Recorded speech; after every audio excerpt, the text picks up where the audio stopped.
탄소중립위원회 위원장 설명을 토대로 이어서 전문가들의 집중 대담 이어가겠습니다. 이 문제 각계 입장이 지금 첨예하게 맞서고 있습니다. 먼저 관련 영상 함께 보실까요?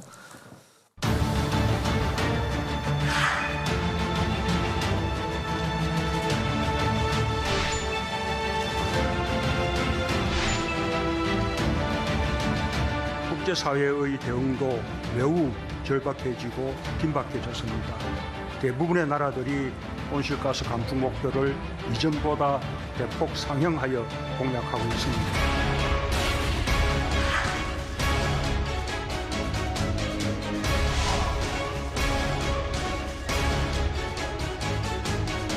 한 년밖에 남지 않은 상황에서 현실적으로 불가능합니다. 목표치 상향을 최소화하고 정책 추진의 속도 조절이 필요합니다.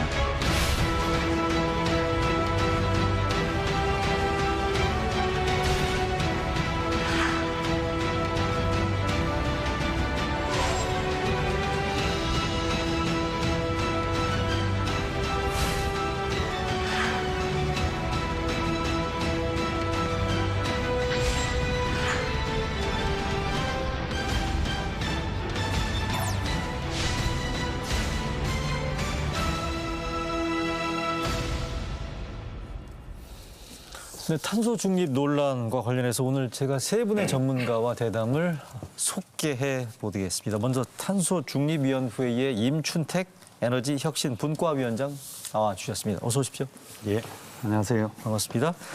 에너지 분야 전문가십니다. 동덕여대 경제학과의 박주헌 교수 함께하십니다. 안녕하십니까. 네. 끝으로 에너지 기후정책연구소의 한재각 연구위원 모셨습니다. 어서 오십시오. 네, 반갑습니다. 네. 방금 그 윤순진 위원장 설명 여기서 들으셨죠? 예, 네. 정부 맞습니다. 발표에 대해서 먼저 우리 임춘택 위원장께서 우리 윤순진 위원장의 설명에 대해서 어떻게 들으셨는지. 예, 전반적으로 탄소 중립 왜 필요한지 그 배경을 잘 얘기를 해주신 것 같고요. 네. 탄소 중립은 우리가 선택할 수 있는 것이 아니다. 그러니까 우리가 주도하는 것이 아니라는 거죠. 우리가 주도할 수 있고 우리 마음대로 일정 시기에 탄소 중립을 도달하겠다 이렇게 하면 좋겠는데 그게 아니고 전 세계적으로 이게 결정이 된 것이다. 다 아시다시피 작년에 바이든, 시진핑 그리고 한국, 일본 등 그 선진국 지도자들이 결정을 했거든요. 2050년 혹은 2060년까지 탄소 중립 가야 한다. 그래서 이게 어떤 소수의 전문가나 환경단체 주장이 아니고 이제는 주류 담론이 됐다. 이게 이제 굉장히 중요한 것 같습니다. 그래서 국내 기업들도 올해 초에 ESG에 대거 참여하겠다고 했고 그리고 아리백 그 참여를 선언한 그런 기업들도 많거든요. 이런 게 이제 우리 기업들이 누구보다도 빠르게 세계 변화를 인지한 것이 아니겠느냐. 그래서 그 연장선상에서 탄소 중립 문제를 봐야 될 것 같습니다. 알겠습니다. 정부의 그 탄소 중립 그 이번에 시나리오 그 골자는 이거죠. 2030년까지 탄소 온실가스 배출 목표치를 40%로 상향한다는 거고요. 2050년까지 넷제로를 만들겠다는 건데 여기에 대해서는 어떻게 평가하십니까? 글쎄요, 아까 윤순진 위원장님께서 탄소 중립의 당위성과 시급성에 대해서 아주 잘 설명해 주신 것 같아요. 그런데 탄소중립위원회가 그것을 달성하기 위해서 여러 가지 이제 이번에 그 계획을 준비하셨는데 조금 제 생각에는 그 계획을 좀 한마디로 평가하려면 좀 죄송한 말씀입니다만 연목구어가라는 생각이 납니다. 연목구어. 네. 뭐 연목구어의 사전적 의미를 보면은 목적과 수단이 일치하지 않아서 성공 가능성이 없음 이렇게 되어 있습니다. 사실 그 어떤 계획의 성공 가능성을 우리가 확인하기 위해서는 우리가 현실 세계에서 어쩔 수 없이 직면할 수밖에 없는 여러 제약 조건을 꼼꼼히 따져봐야 된다고 생각합니다. 예를 들어서 목표 달성을 위한 시간이 충분히 주어졌느냐, 시간 제약입니다. 그리고 목표 달성에 필요한 기술이 준비되어 있느냐, 기술 제약입니다. 그다음에 거기에 필요한 돈은 얼마나 들고 그 돈을 우리가 과연 마련할 수 있느냐라고 하는 예산 제약입니다. 이 세 가지 측면에서 봤을 때 첫 번째 시간 제약에서 봤을 때는 가령 NDC 2030 NDC 같은 경우에 불과 9년밖에 남지 않았는데 40%의 온실가스를 줄인다는 얘기는 좀 거칠게 말하면 우리가 지금 현재 사용하고 있는 화석 에너지의 40%를 9년 안에 줄여야 된다는 얘기거든요. 좀 어려워 보입니다. 이런 측면에서 시간 제약이 적극적으로 고려되지 않았다고 좀 봐지고요. 네. 기술도 그 계획을 보면은 뭐 무탄소 신전원이라고 해서 뭐 암모니아 발전, 가스 발전 같은 것들을 언급하고 있는데요. 예. 이것은 과학자들한테 여쭤보면은 사실 언제 개발될지 모르는 꿈 같은 기술이라고 합니다. 네. 이와 같은 꿈 같은 기술을 막연하게 1, 20년 안에 개발될 거라고 하는 기대에 빗대 가지고 계획을 짠 거로 봐서는 기술 제약도 적극적으로 고려하지 않은 것 같아요. 그다음에 아까 윤순진 위원장도 말씀하셨던 것처럼 이 비용 추계조차 지금 내놓지 못하고 있거든요. 네. 뭐 그런 걸로 봐서는 이 과연 돈이 얼마나가 들지, 그다음에 우리 국민들한테 얼마나 그 부담이 돌아갈지에 대한 그런 예산 제약에 대한 검토가 충분히 되지 않은 것 같아서 한마디로 좀 연목구어식 연목구어? 예, 그런 계획이 아니었는가라고 좀 나무에서- 죄송합니다. 혹평을 좀 하고 싶습니다. 나무에서 물고기를 찾는 것처럼 타당성이 떨어진다는 말씀이신 것 같아요. 네. 우리 한재각 연구위원께서는 어떻게 평가하십니까? 네, 저는 사실 우리가 이 기후위기의 심각성 자체를 더 충분히 주목을 해야 된다고 생각하는데요. 지금 박 교수님 시간 얘기하셨는데 지구의 시간은 그것도 없습니다. 뭐 10년 안에 줄이는 게 불가능하다고 했지만 지구는 10년 안에 그 시간을 기준으로 납두면 1.5도를 넘어가서 대재앙을 맞게 될 겁니다. 지금도 전 세계가 불타고 있지 않습니까? 뉴스 보셨습니까? 뭐 시베리아도 그렇고 터키도 그렇고 그리스도 그렇고 그리고 한국에서도 사실은 산불 엄청 났고요. 홍수 엄청 났습니다. 전 세계가 기후위기 비상사태 선포한 거죠. 예. 불났다고 소리치고 있는 상태인데 지금 10년이 되느냐 안 되느냐 이렇게 얘기하는 건 저는 아닌 거고 더 빨리 가야 된다고 생각합니다. 지금 저는 이 현재 그 탄중이의 시나리오 자체 그리고 목표 자체가 너무 느리다, 무책임하다, 부정의하다. 우리가 빨리 이렇게 우리 것만 챙기고 앉았으면 전 지구적으로 재앙 오는데 우리 기여하고 있다 이런 생각이 듭니다. 임춘택 위원장께서는 지금 탄소중립위원회의 발표에 대해서 긍정적인 평가를 내려주셨고 우리 박 교수님께서는 대단히 현실적 타당성이 떨어진다라는 얘기, 한재각 우리 연구위원께서는 이보다 더 세게 해야 된다는 말씀을 해주셔가지고 지금 이게 간극이 굉장히 크게 벌어져 있네요 보니까.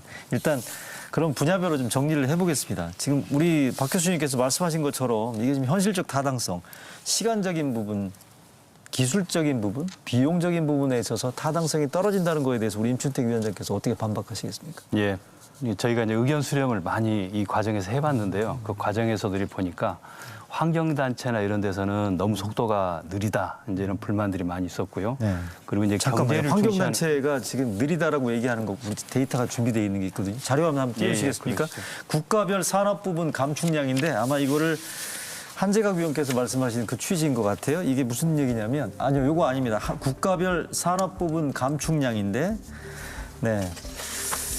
요거는 온실가스 감축 방안이고요. 정부 대책이고 국가별 산업 부분 감축량에 대한 그래픽 화면 준비되시면 띄워주시겠습니까? 네. 그 한재각 위원께서 말씀해 주신 것처럼 나라별로 온실가스 부문 감축량을 목표로 제시한 게 있는데 우리나라보다 지금 훨씬 더 유럽이나 다른 나라들은 감축량을 목표로 크게 잡고 있다는 거. 요거 하나 더 직전가 하나 보여주시겠습니까? 탄소 감축량 비교 발고 국가별 산업 부문 감축량. 한국과 독일과 관련된 부분들이 있거든요. 예, 우리가 굉장히 네. 적죠. 이번에 그 네네. 14.5%밖에 저희가 하지 않았거든요. 네네. 이제 아마 그 부분 말씀인 것 같습니다. 혹시 그 준비되어 있습니까? 예. 그 우리나라와 독일 비교한 건데요. 그 그래픽 화면. 네.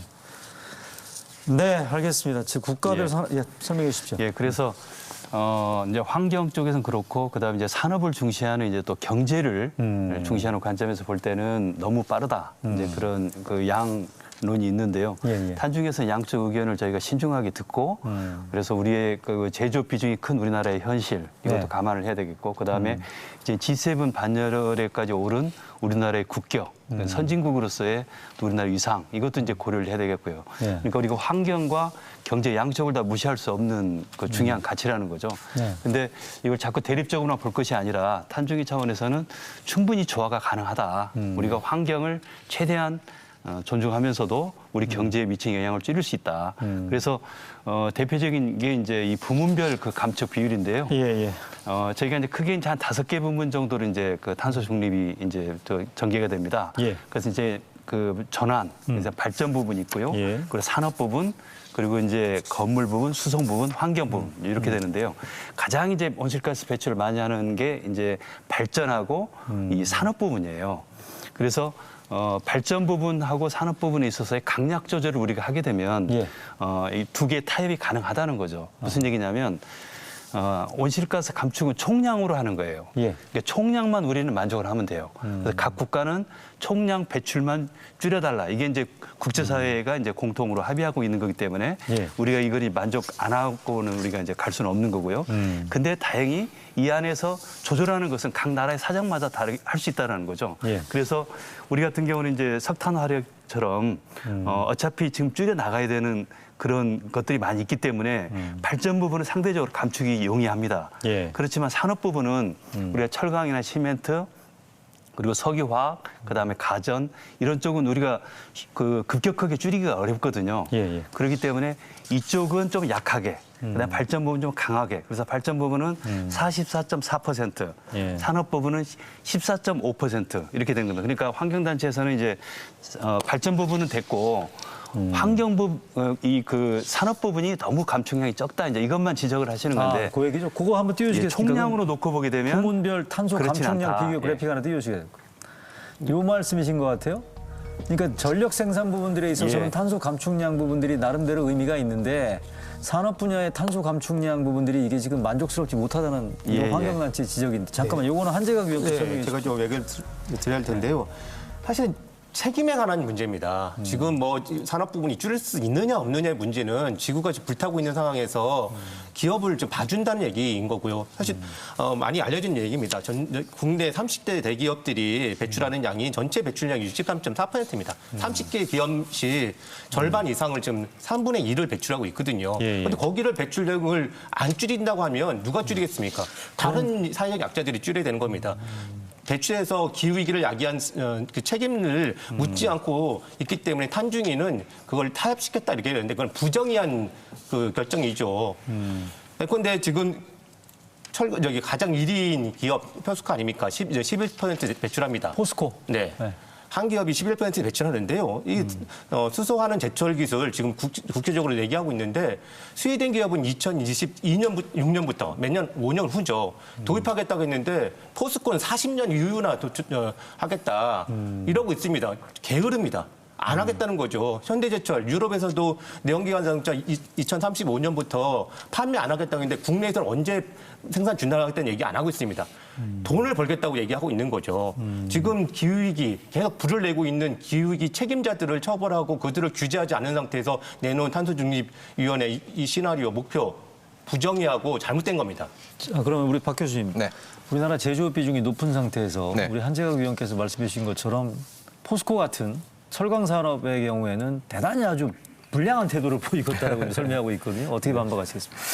네, 그렇습니다. 우리나라에서 지금 포항제철이 전체 우리 이산화탄소 배출량이 한 7억 톤 되는데요. 네. 포항제철에서 배출하는 게 한 1억 톤쯤 됩니다. 사실 엄청나네요. 그 포항제철에서 제철 산업에서 크게 줄여주지 않으면 탄소 중립을 달성하기 굉장히 어려울 것입니다. 근데 문제는 이 포항제철에서 나오는 이산화탄소의 원인이 네. 연료에서 나오는 게 아니라 원료에서 나오는 겁니다. 연료라고 그러면은 다른 에너지, 이산화탄소가 배출되지 않은 다른 에너지로 대체해서 우리가 사용할 수도 있을 텐데 이거는 원료, 그러니까 철에서 철광석에서 산소를 띄어내는 그런 기제로서 지금 코크스, 유연탄을 사용하고 있는 거거든요. 근데 그것이 지금 우리 인류가 가지고 있는 제철 기술의 현 주소입니다. 스웨덴 같은 경우는 근데 그럼 어떻게 수소환원 제철이라는 건 그 산소를 띄어내는데 네. 탄소가 아닌 수소를 가지고 띄어내겠다는 기술인데 네. 우리 한 소장님이 말씀하신 거하고 좀 달리 저희 일반적인 과학계의 다수로는 이것은 여전히 실험실 차원에서 연구되어지는 것으로서 이것이 포스코가 굉장히 앞서가고 있다고 하는데 지금 계획을 보면 2023년에 이제 본격적인 연구 개발에 들어가서 아하. 2030년에 한 100만 톤 규모의 실증 플랜트를 만들고 아주 낙관적으로 봤을 때 2030년 중반 이후에나 우리가 현업에 이걸 적응할 수 있다라고 얘기하고 있거든요. 이것이 사실은 이것이 우리가 직면하고 있는 현실입니다. 아까 한 위원님이 그렇게 말씀하셨는데 더 빨리 가야 된다고 그러는데 목표를 아무리 세게 지운다고 그래서 세상이 그냥 바뀌는 건 아닙니다. 우리가 살고 있는 현실이 그걸 받아낼 수 있느냐가 중요하죠. 오히려 목표를 너무 무리하게 잡아서 그 무리한 목표를 되지도 않는 방법으로 하겠다고 하는 과정에서 자본이 낭비가 되고 경제의 경쟁력이 상실돼서 경제가 후퇴되는 그런 룰을 보내면 안 됩니다. 우리가 오히려 아직도 2050년이면 30년의 시간이 있으면 그 시간을 활용하기 위해서 미래의 그런 기술을 개발하기 위한 투자를 좀 더 늘리고 그래서 기술 개발 속도를 늘리고 그다음에 기술 개발이 속도를 확인해 가면서 우리가 그동안 자본을 축적하고 그 자본을 가지고 그런 기술이 우리가 활용할 수 있는 단계에 가서 좀 더 빠른 속도로 우리가 목표에 진행하는 게 좋은데 지금 이 탄소중립위원회가 만든 목표는 지금 현재에서 2050년까지 마치 선형으로 감축하는 속도를 거의 선형으로 이렇게 줄이겠다라고 하는 이와 같은 목표는 현실성이 너무 없어서 그냥 목표 달성으로 가긴 가지만 결국은 목표 달성도 하지 못해서 국제사회의 신뢰도 잃고 그런 과정에서 자원 낭비를 해서 경제를 후퇴시키는 대단한 누를 저지르지 않을까 우려됩니다. 한재갑 위원께서 방금 박 교수님 말씀하시는데 한숨을 세게 내쉬었어요. 박 교수님은 시간 많으신가 봐요. 지금 IPCC 6차 보고서 의하면 2040년 이전에 1.5도 올라간다고 지금 얘기를 하고 있고. 섭씨. 근데 아니 사실 박 교수님이 솔직히 죄송한 말씀입니다. 2050년까지 살아 계실지도 모르겠는데 많은 청소년들은 그렇게 생각을 안 합니다. 말씀은 좀 자제해 주시고요. 근데 죄송한 얘기지만 청소년들이 하는 얘기들입니다. 아니 지금 의사결정하고 있는 분들 다 나이만 보는데 자기들이 사는 시간은 지금 한참 남았는데 왜 이 사람들이 지금 결정해서 그렇게 빨리 움직이지 않느냐. 경제 걱정하고 왜 지금 체제 걱정하느냐. 자신들의 삶을 걱정해달라 요구하고 있거든요. 알겠습니다. 이 문제와 관련해서 주요 쟁점 가운데 하나가 재생에너지 이슈인데요. 그걸로 좀 넘어가겠습니다. 오늘 이게 워낙 다뤄야 될 다양한 이슈들이 있기 때문에 좀 잘라서 얘기를 해야 될 것 같아요. 재생에너지 이슈. 아까도 우리 윤순진 탄소중립위원장한테도 제가 질문을 드렸습니다만 혹시 자료화면 준비되어 있습니까? 재생에너지 비중을 대폭 확대한다는 거 2050년까지. 혹시 그래픽 준비되어 있습니까? 현재 6.2% 2018년 기준으로 되어 있는 거를 2050년에 탄소중립위원회 목표는 신재생에너지 비중을 2050년에는 70%까지 그러니까 태양광이나 풍력 같은 신재생에너지 발전 비중을 대폭 확대하겠다라는 거고요. 이 부분과 관련해서 이거는 임춘택 위원장께 제가 여쭤보겠습니다. 신재생에너지 두 가지 축입니다. 신재생에너지를 저렇게 늘릴 수 있는 게 가능한 건지가 하나 있고 두 번째 에너지 효율이라는 측면 그다음에 탄소 발생을 줄일 수 있다는 측면에서 원전과 탄소 중립이 이게 지금 양립할 수 있는 건지 설명해 주십시오. 예. 먼저 이 주제 넘어가기 전에 아까 앞에서 나왔던 얘기 짧게만 하고 짧게 좀 할까요? 수소환원 제철 기술은 지금 가능한 기술이고요. 방금 얘기하신 게 이제 스웨덴의 사브에서 볼보한테 이미 그린 철강을 납품을 했거든요. 그러니까 그건 지금 당장에도 가능한 기술이고 그리고 이제 이런 걸 생각해 봐야 됩니다. 이런 그 그린 철강 기술 같은 것을 포스코가 뒤늦게 이렇게 참여했을 경우에 세계 그 시장 생태계가 이미 다 그린 철강으로 넘어갔을 때 우리한테는 더 이상 시장에 남아있지 않다. 그러니까 산업 전환을 미룸으로 인해서 생긴 우리 기회 손실 이런 것도 경제에서는 굉장히 중요한 그 요소기 때문에 스웨덴 같은 경우는 포스코에 비해서는 신재생 분야 쪽으로 지금 빠르게 나아가고 있는데 이제 하나 이해가 그렇다는 말씀이신가요? 그래서 그러니까 수소하는 제철 같은 경우 그러니까 가용한 기술이라는 알겠습니다. 거고요. 미래 기술이 아니고. 자, 재생에너지 말씀해 주십시오. 그래서 재생에너지 부분에 있어서는 일단 이제 우리가 70%까지 현재 올리는 안이 제시가 돼 있는데요. 예. 일단은 시간이 약 30여 년 정도 이렇게 있는데 여기 이제 주된 그게 이제 태양광 풍력 외에도 바이오도 있고요. 그다음에 저희가 이제 열에너지 쪽 같은 경우는 지열도 일부 활용을 하게 되겠고 바이오매스라고 하죠. 네, 바이오매스 이렇게도 얘기하고요. 그다음에 이제 수력 중에서 이제 양수 발전 부분이 있습니다. 이건 이제 에너지 저장수선으로 쓰는 건데요. 이제 전부 이제 우리나라가 고려할 만한 그런 에너지원들이거든요. 그래서 그동안에 이제 그 발전 믹스라고 해서 원자력까지 포함한 다양한 에너지원을 우리가 사용하는 걸 해왔습니다. 이건 굉장히 중요한 개념입니다. 이건 필요한 거예요. 왜냐하면 에너지라는 것은 안정적인 수급이 제일 중요하거든요. 항상 이걸 보장을 해줘야 됩니다. 근데 이제 재생에너지로 가면서 이제 그 간헐성이 이제 문제가 되고 있는 거 맞고요. 네. 그리고 이제 개통에 대한 안정성 이런 것도 이제 문제가 되고 있고요. 그래서 이거에 대한 대비책도 같이 가야 됩니다. 그래서 이제는 재생에너지 내의 믹스 이게 이제 굉장히 중요해졌고요. 그다음에 또 하나는 재생에너지는 반드시 저장 수단이 잘 발전이 돼야 됩니다. 그래서 이제 가장 중요한 게 이제 태양광하고 그다음 배터리 그 외에도 이제 양수 발전이라든가 그다음에 수소라든가 뭐 여러 가지 이제 있겠습니다만 제일 중요한 게 이 부분인데 다행히 우리나라가 이게 세계 최고의 기술을 가지고 있어요. 그래서 태양광 모듈 분야하고 배터리 3사가 지금 세계 시장의 약 40%를 차지할 정도거든요. 그래서 재생에너지에 필요한 그 기술은 우리나라 현재 가지고 있고 그리고 세계 지금 리드하고 있기 때문에 이런 부분에 있어서 전 세계가 지금 신규로 설치된 발전은 72%가 지금 재생에너지거든요. 원자력, 뭐 석탄화력 다 합쳐도 나머지 얼마 되지 않는 거예요. 그러니까 시장이 이렇게 바뀌고 있는 거 이것도 같이 보면서 해야 되겠다. 알겠습니다. 일단 재생에너지 부분들에 대한 설명은 그 정도로 정리를 하고 제가 원전 질문까지 드렸는데 이거는 박 교수님한테 원전 질문 드려보겠습니다. 탄소 중립 목표 일단 당위성에 대해서는 여기 계신 분들 다 지금 동의하고 계시니까요. 탄소 중립 목표 실현을 위해서는 에너지 효율이라는 측면 등등을 놓고 봐도 원전을 유지하거나 확대하는 게 불가피하지 않느냐라는 건데 정부의 지금 탄소 중립 계획을 보게 되면 문재인 정부도 지금 탈원전을 슬로건으로 내걸고 있습니다만 이 부분들과 관련된 논란은 피할 수가 없을 것 같습니다. 어떻게 말씀하시겠습니까? 네, 아까 우리 한 의원님께서 제 건강 걱정까지 해주셨는데요. 네.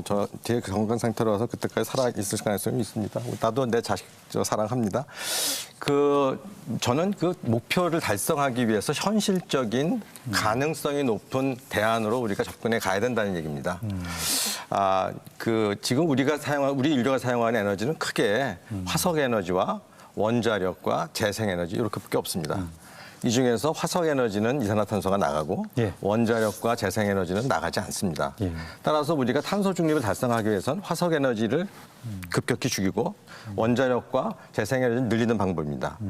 저도 재생에너지를 지속적으로 늘리는 것은 100% 동의합니다. 근데 그 재생에너지가 갖는 기술적인 단점인 간헐성이 문제인 겁니다. 이것을 극복하기 위해서는 결국은 뭔가 저장 수단이 있어야 됩니다. 태양이 안 떠 있을 때 우리는 전기를 써야 되니까요. 근데 불행히도 우리 인류가 가지고 있는 저장 수단의 기술은 이 국가 단위의 에너지를 볼륨을 저장하는 기술은 아직도 좀 부족합니다. 사실은요. 쓸 수 있지만 그러다 보니까 비용도 많이 들고 면적도 많이 들고 700조가 들어간다고 얘기하는데. 네, 그렇습니다. 지금 과장된 이번에 잠깐만 그 일단 탄소중립위원회에서 내부에서 아직 보도에 의하면 최대 1,248조 원이라는 막대한 돈이 ES에서 설치만 든다고 그러거든요. 이 돈이 얼마나 큰 돈이냐면 참고로 말씀드리면 우리나라 작년 GDP가 2,000조 원이 조금 안 되는 규모인데 1,248조 원이 든다는 건 사실은 그러면 해마다 그만큼 든다는 얘기는 아니잖아요. 그러니까 10년에 한 번씩 교체가 된다면 매년 한 100조 이상 원의 투자가 필요한다고 볼 수 있죠. 자, 그렇기 때문에 재생에너지의 이런 가능성을 보완하기 위해서는 너무도 비용도 많이 들고 수급의 안정성을 담보할 수 없습니다. 그렇다면 간헐성의 폭을 줄이기 위해서는 간헐적이지 않은 무탄소 에너지가 좀 어느 정도 비중을 차지하면 그 간헐성의 폭을 좀 줄일 수 있겠죠.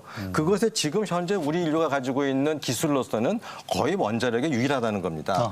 저희가 원자력을 갖다가 친원전이 아닙니다. 원자력이 가지고 있는 문제점도 다 알고 있습니다. 그러나 기후변화라고 하는 것이 굉장히 중차대한 우리의 도전이니 이것을 우리가 2050년까지 우리가 뭔가 탄소 중립을 달성하기 위해서는 불가피하게 우리가 원전을 가지고 가면서 간헐성 폭을 줄여서 뭔가 수급의 안정성도 도모하면서 비용도 줄이는 그런 방향으로 우리가 나가야 되지 않겠는가라는 차원에서 원전이 필요하다는 겁니다. 만약에 우리의 인류가 수소를 쉽게 얻을 수 있는 기술을 우리가 얻게 되고 이 에너지를 저장하는 데서 아주 효율적인 어떤 기술을 이런 것을 우리가 얻게 된다면 그때가 되면 원전을 사용하라고 해도 사용할 필요가 없게 될 것입니다. 아마 불가피성을 말씀하시는 아마 거죠? 그런 때가 되면 아마 그때는 우리 인류가 이 에너지 문제에서 해방되는 날이 될 거예요. 자, 그러면 한 의원님께서는 어떻게 보십니까? 지금 원전과 탄소 중립을 둘러싼 네네네. 양립 논란. 네. 사실은 계속 이 기술적 가능성들은 저는 해결될 수 있다고 생각하고 문제는 비용에 대한 얘기를 하는 것인데 네. 저는 당연히 비용을 더 내야 된다고 생각합니다. 사실 돈 누가 그동안 되는 거죠, 그러면? 공짜로 자연을 착취한 거 아닙니까? 그리고 그 제3세계 사람들을 저희가 그 비용들 다 부담시킨 거고요. 공짜로 쓰는데 지구에서는 공짜가 없습니다. 저 비용을 내야 됩니다. 근데 오히려 지금 계속 그 점에서는 윤순진 위원장 아까 말씀드린 동의하는데 우리가 얼마나 비용을 낼 것인가만 따지지 말고 우리가 앞으로 이대로 행동하지 않는다면 어떤 피해를 받을 것인가를 같이 두고 견주어야 되지 않습니까? 안 움직이면 피해가 더 많이 났는데 그리고 핵발전도 그렇지 않습니까? 후쿠시마 보고 이전부터 체로를 봤는데 엄청난 비용 우리 여기 치르고 있습니다. 사고 나면 엄청납니다. 예. 근데 그 얘기를 안 하고 계속 그걸 싸다라고 얘기하는 거는 타당하지 않다고 생각하고요. 아하. 네.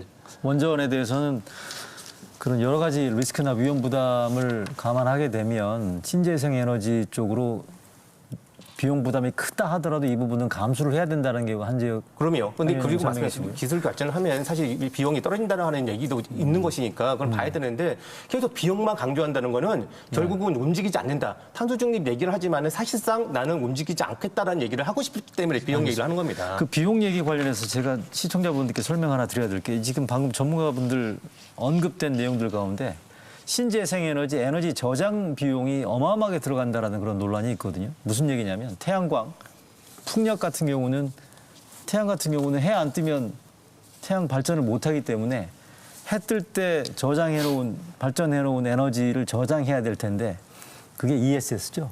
그 에너지 저장 장치가 대단히 비싸다라는 거고 이 부분들에 대한 들어가는 비용 추계가 일부에서는 뭐 700조 내 1200조 내 이런 얘기들이 나오는데 우리 임춘택 위원장께서는 이거는 과장된 거다라고 말씀하셨어요. 설명. 예.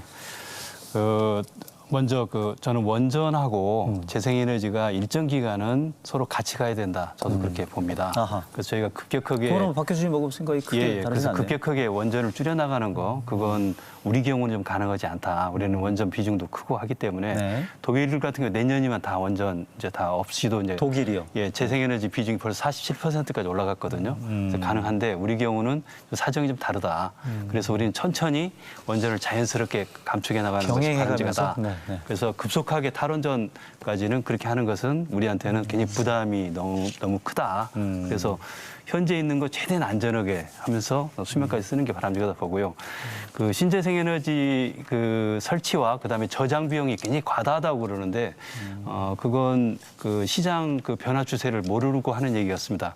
10년 전이라면 그 얘기가 맞아요. 아, 그래요? 10년 전이라면은 재생에너지 발전 단가가 지금보다도 태양광 같은 거의 10배 비쌌고요.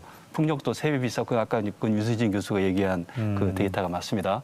그리고 이제 그 원자력 같은 경우에도 10년 전에 비해서 예. 이게 가격이 떨어진다면 우리가 미래 옵션으로 고려해 볼 수 있는데요. 지금은 원자력이 상당히 경제적입니다. 그런데 후쿠시마 사고 이후로 33% 정도 전 세계적으로 원자력 발전 단가가 더 올라가서 왜냐하면 그래요? 안전 비용 이런 것 때문에 우리나라도 마찬가지입니다. 원자력 발전 단가가 올라갔고요. 그래서 원자력이 계속 그 경제성이 있느냐 이거에 대해서는 우리나라에서조차도 우리는 세계적으로 굉장히 값싸게 지금 원전을 개발할 수 있는 나라거든요. 우리나라조차도 이제 앞으로는 상당히 이제 문제가 되겠고요. 아, 그런가요? 그래서 세계적으로도 원전의 그 발전 비중이 18%까지 됐었습니다. 한때. 15년 전 얘기입니다. 그런데 예. 지금은 10%로 떨어졌거든요. 예. 그래서 원전의 발전 비중이 이렇게 꾸준히 떨어지고 있는 것은 안전성 이슈도 있지만 경제성도 이제 문제가 되고 있다. 그래서 같이 봐야 될 것 같고요. 그러면 이제 재생에너지 쪽은 어떠냐? 이제 배터리 부분인데요. 배터리도 태양광과 더불어서 기하급수적으로 수요도 늘고 있고 그러면서 시장 경제가 작동이 되면서 기하급수적으로 이것도 가격이 떨어지고 있어요. 아, 그래요? 그래서 지난 11년 동안 배터리 쪽에서도 8배가 떨어졌습니다. ESS 비용도 많이 줄고 있나요? 그래서 어마어마하게 떨어졌어요. 그래서 지금 킬로와트 아워당 현재 시장가로서는 140불 정도까지 떨어졌어요. 원래는 얼마였었는데? 원래는 한 1,000불 이렇게 됐었던 10분의 1 거죠. 수준으로 떨어졌네요. 이게 이제 뚝 떨어져서 140불인데 현재 지금 개발되고 있는 거 보면 80불까지도 지금 떨어진 것들이 이제 나오고 에너지 있거든요. 발전 비율이 예, 그래서 100불이라고 상승되고 치면요. 있다는 말씀이시네. 우리가 만약에 1,200기가와트 아워 이 정도의 그 대용량의 배터리가 필요하다. 아하. ESS 필요하다. 그러면은 1,200 곱하기 이거 하게 되면 120조 원 정도 됩니다. 네. 그래서 뭐 1,200조 원이다, 뭐 2,000조 원이다 이런 주장들이 있는데 저희 탄소중립위원회에서 전문가들이 검토를 해본 결과 이건 너무 과장됐다. 이건 시장의 이런 그 변화 추세를 고려하지 않은 과거 데이터에 기초한 것이다. 그래서 저희가 기각을 한 겁니다. 그래서 반박 가능하십니까? 기술 혁신을 통해서 지금 해결이 가능하다는 설명이신 것 같은데. 앞으로 가능한 게 아니라요. 네. 지금 이미 그렇게 떨어졌다는 얘기를 하는 겁니다. 저는. 박 교수님. 반박이라기보다는 뭐 독일 같은 경우에 전기요금이 우리나라의 약 3배 정도 된다는 건 팩트거든요. 그러니까 그 독일은 그게 말씀하신 뭐 일부 매체에서는 탈원전 비용이라고 얘기하는. 그러니까 아무래도 이제 원전의 비중이 떨어지고 재생에너지 비중이 막 높아지니까 아무래도 지금 발전 단가가 과거에 하여튼 재생에너지에 대한 발전 단가가 높았으니까는 뭐 그런 차이가 나겠죠. 따라서 우리나라도 이제 재생에너지 비중이 높아지면 자연스럽게 우리나라의 전기요금이 올라가는 거는 피할 수 없을 것입니다. 근데 이제 재생에너지 하시는 분들이 이제 LCOE가 이제 급격히 떨어지고 있다 이렇게 말씀을 합니다. 맞는 얘기입니다. 근데 그것은 사실은 발전소 차원에서 떨어지는 거예요. 예. 플랜트 차원이죠. 근데 문제는 재생에너지의 비중이 현재처럼 뭐 이렇게 5%, 6% 되면 괜찮습니다. 전체 시스템에서 차지하는 비중이 작기 때문에. 지금은 근데 문제는 이 6%. 재생에너지, 가능성 있는 재생에너지가 20%, 30% 올라오면 이제 본격적으로 가능성이 시스템 전체에 영향을 주기 시작하거든요. 이 문제를 대항하기 위해서 다양한 보완 장치가 필요합니다. 그 중에 하나가 ESS고 뭐 양수 발전도 필요할 수 있을 것이고요. 그다음에 다른 백업 발전도 필요하고 아주 정교한 수요 관리도 필요하게 됩니다. 만약에 재생에너지 비중이 이렇게 높아지지 않으면 필요 없었던 것들이죠. 그렇다면은 거기에 들어가는 비용이 결국은 재생에너지의 비용에 포함되어야 되는 겁니다. 이걸 갖다 이제 보통 우리가 시스템 LCOE라고 얘기하는데요. 그러니까 발전소 차원에서의 단가는 떨어지고 있습니다만 기술 개발로 예. 이 비중이 높아짐에 따라서 이 시스템 비용은 기하급수적으로 높아지는 것이 이것이 팩트입니다. 그러니까 발전에 들어가는 기술 부분은 상당히 혁신이 이루어지고 있는데 네. 발전해낸 에너지를 저장하고 대비하고 그렇습니다. 축적하고 이런 네. 등등에 대한 비용들은 앞으로도 계속 늘어날 수밖에 없다. 그렇습니다. 이거는 제가 한제가 네. 이렇게 질문드리고 싶은데 아까 네네. 지구가 살기 위해서는 비용을 지금 부담해야 된다고 말씀하셨잖아요. 그럼요. 네. 신재생에너지의 경우에는 현실적으로 발전 비용이나 이런 부분들이 어쨌든 현재의 그 원자력이나 가스나 이런 등에 비해서는 지금 발전 비용이 높다라는 게 현실 아니겠습니까? 신재생에너지가 비중이 높아질 경우에 국민들이 전기요금이 만약에 올라가는 것도 감수를 해야 된다고 보십니까? 아까 비용 말씀하셨습니다. 네. 비용 저는 공짜 없기 때문에 비용을 더 부담해야 되는 하는데 국민들도? 문제는 그렇죠. 근데 누가 부담할 거냐 이 질문을 해야 되는 겁니다. 모든 여기 그 뭐 가난한 사람들끼리 다 비용 올려야 된다고 하면 저는 그건 부정하다고 생각합니다. 앞서 말한 것처럼 누가 지금까지 에너지를 이렇게 많이 사용하고 그것으로 경제적 이득을 받고 그것 때문에 기후 위기가 났는지를 따져봐야죠. 예. 전 세계적으로 보면 10%의 세계의 부자들이 전 세계 온실가스의 49%를 배출했습니다. 예. 한국도 마찬가지입니다. 부자들이 기업들이 가장 많이 에너지를 쓰고 자동차를 타고 냉난방 에너지를 썼습니다. 가난한 사람들은 맑은 지구에서 춥게 지냅니다. 에너지를 쓰지도 못합니다. 그렇다면 먼저 줄여야 할 것은 기업과 부자들이 에너지를 줄이고 온실가스를 줄여야 되고 그걸 위해서 비용을 부담해야죠. 이런 식의 차이를 얘기하지 않고 국민 전체가 비용이 부담해야 된다, 전체가 해야 된다라고 국민들을 얘기할 때는 국민들은 지금도 힘든 국민들은 그걸 반대하겠죠. 그렇다면 우리는 사실은 기후위기에 대응하지 말자는 거고 부정의한 결과를 낳은 겁니다. 예. 결국 비용은 더 우리가 부담해야 되지만은 그거는 기업과 부자들이 부담을 해야 되는 식으로 우선적으로 부담해야 된다. 그럼요. 예, 그렇게 국민들도- 형평성을 찾아야 된다라고 얘기를 하는 국민들도 거죠. 이 부분들에 대해서 일정 부분 동의를 해야 된다는 말씀이신가요? 그러면? 그렇죠. 네네. 자, 그러면 요거 말씀 잘하셨네요. 최근에 여권 대선 후보가 탄소세를 공약으로 내걸었어요.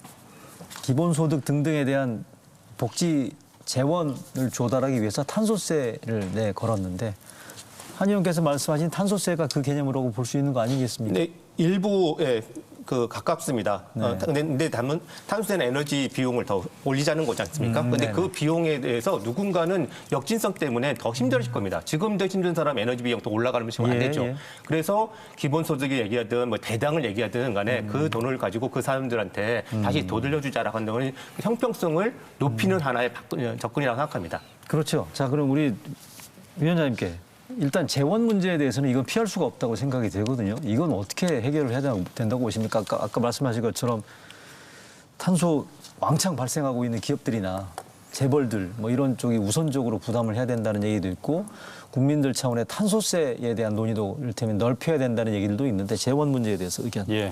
그 사회적 약자들이 이제 에너지 전환으로 인해서 피해를 보고 있는 문제, 그건 중요한 문제죠. 그래서 그 이제 세계적으로도 이건 컨센서스 형성이 돼 있습니다. 그래서 정의로운 전환 이렇게 가야 된다. 이제 이런 얘기를 지금 하신 건데요. 네. 뭐 그런 부분은 맞고요. 사실 그러면서도 또 우리는 그 기업이라든가 우리 또 제조업까지 같이 고려하면서 저희 경제 발전과 이제 환경 그 두 개를 같이 저희는 만족해가면서 가야 된다. 그게 한국이 가야 될 길이다. 저는 뭐 그렇게 생각을 하는데요. 그 아까 그 발전 단가 조금 얘기하고 네, 그 얘기 좀 전기요금 한번 관련된 적겠습니다. 이건 예민한 이슈니까. 발전 단가가 이제 결국 이제 에너지 요금에 이제 영향을 주는 건데요. 크게 보면 이제 원가 부분하고 세금 부분 이렇게 이제 나눠져 있습니다. 예. 예. 그러니까 유류도 마찬가지고 우리 전기 요금도 마찬가지고요. 그러겠죠. 독일이 그렇게 비싼 이유는 사실 원가가 그렇게 비싸서 그런 것이 아니라 세금이 굉장히 많습니다. 독일은 세금이 전체 전기 요금의 절반 정도를 차지하거든요. 전기요금이 아까 우리 박 교수님 예, 한 말씀하신 3배 정도 세배라고 되는 얘기하는 것이 게 그 세금이 많아서 세금인가요? 그렇습니다. 그러니까 정의로운 전환을 하기 위한 그 비용을 여기서 그 부담을 하게 하는 거죠. 전기를 많이 쓰는 쪽에.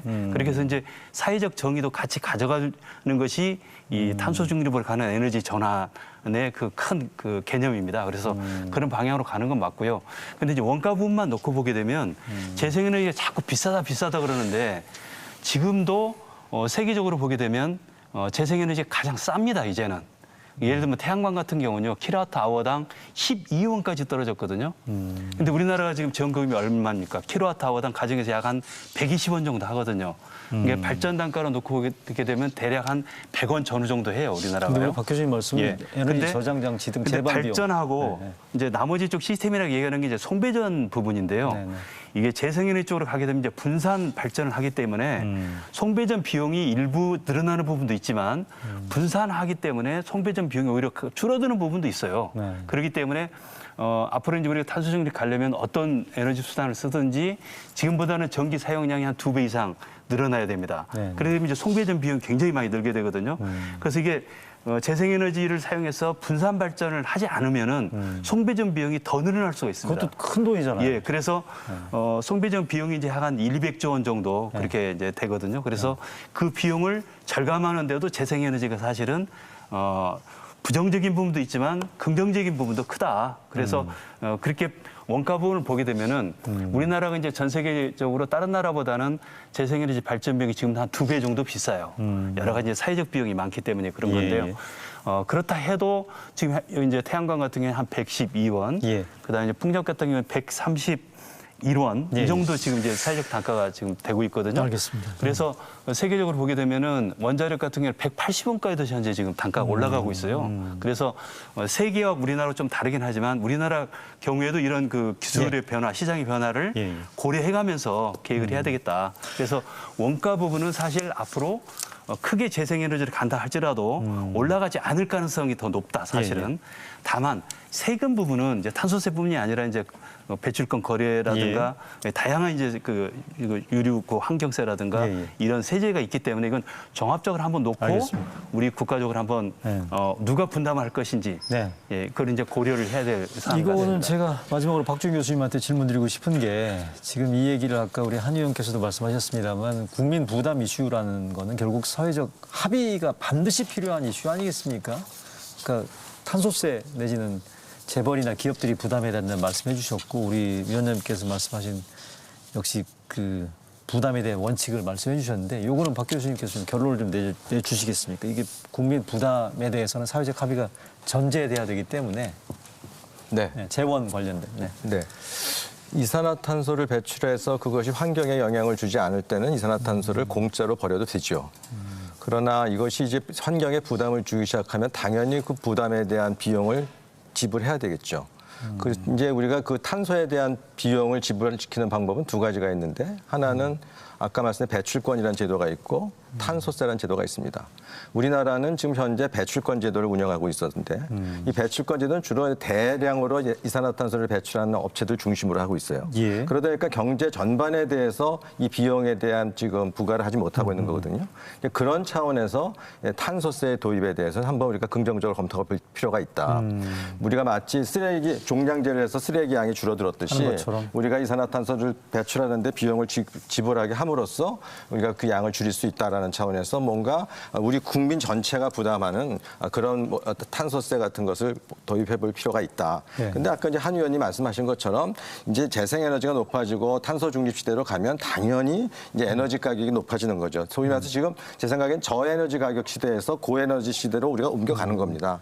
그렇게 되면 아무래도 이것에 대한 비용 부담에 가장 큰 부담을 지게 되는 건 상대적으로 저소득 계층이겠죠. 알겠습니다. 따라서 이제 그런 저소득 계층에 대한 부담은 에너지 복지 차원에서 이 문제를 우리가 해결을 해야 되고 네. 우리가 탄소 중립을 이루기 위한 어떤 재원 마련이라는 것은 어떤 국가적인 차원의 조세 제도라든가 네, 네. 뭐 배출권 제도 같은 것으로 우리가 이제 알겠습니다.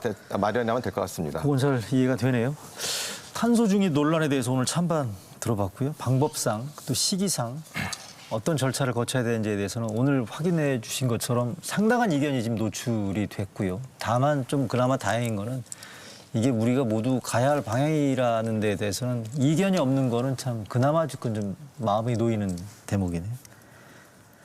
오늘 대담 여기서 줄이겠습니다. 세 분 오늘 말씀 잘 들었습니다. 네. 예, 감사합니다. 네, 일요진 날 라이브 오늘 순서 마치겠습니다. 시청해주신 여러분 고맙습니다. And there runs Mary, hair of gold and lips like cherries. It's good to touch the green, green grass of home. Yes, they'll all come to meet me, arms reaching, smiling sweetly.